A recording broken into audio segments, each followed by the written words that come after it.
Galing ako ng Alabang Market at bumili ako ng karne ng baboy at atay. Dito ko na rin pinahiwa para pagdating ko sa bahay hugasan ko na lang. Luto ako ng Batchoy Tagalog, matagal na yung huling nakapagluto ako ng ganitong ulam. After ko mahugasan yung karne, nag-start na akong maghiwa ng sibuyas at luya. Heto nga pala yung version ko ng Batchoy Tagalog. Masarap dito yung maluya, masarap yung pagkaluto. Sakto, malamig yung panahon ngayon, bagay yung ganitong ulam, masarap humigop ng sabaw lalo na kapag mainit. After natin ma-ready lahat, mag-start na tayong magisa ng luya. Pakagisa lang natin to, hintayin lang natin na lumabas yung aroma niya and then sunod natin yung sibuyas at bawang. I-continuous lang natin yung paghalo, kapag ka okay na pwede nang isunod naman tong karne. Tapos isasangkotsa natin ito kahit ilang minuto, hintayin lang natin na kumapit yung lasa ng luya dun sa karne. Bago ko nga pala makalimutan, pasintabi sa mga hindi nakain ng ganitong ulam. Nilagay ko na yung pork liver at ikinontinue ko lang yung paghalo. Lulutuin ko lang ito hanggang sa maging half cook. At saka natin ito tatanggalin, ibabalik na lang yan kapag ka malapit ng maluto. Iniiwasan ko lang na ma-overcook.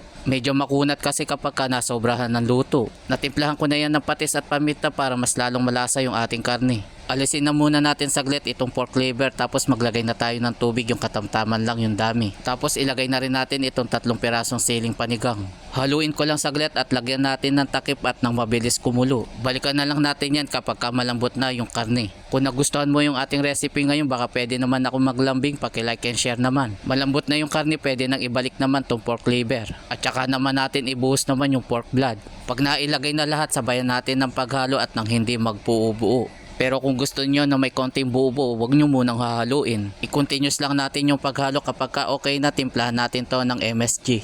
Kung sakaling umabot ka na dito sa bahagi ng aking video, paki-comment mo naman kung tagasan ka para malaman ko kung saan lugar ako napapanood. At nang makapagpasalamat na rin ako sa iyo. Sakto na yung timpla niya, pwede nang ilagay naman tong 2 pirasong plastic ng miswa. Heto yung nilalagay ko kapag ka gusto kong magluto ng batchoy, dahil amoy pa lang gugutumin ka na. Kinchay nga pala yan, pero kung hindi nyo gusto yan, pwede naman kayong maglagay kahit yung dahon ng sili. Pakuluan pa natin ito ng kaunti. After nga ng ilang minuto, heto na at luto na yung ating batchoy. Perfect yung ganitong ulam, lalo na malabig na ngayon. Magsali na muna tayo sa ating lalagyan at syempre dito na tayo sa exciting part, yung tikman natin yung ating niluto.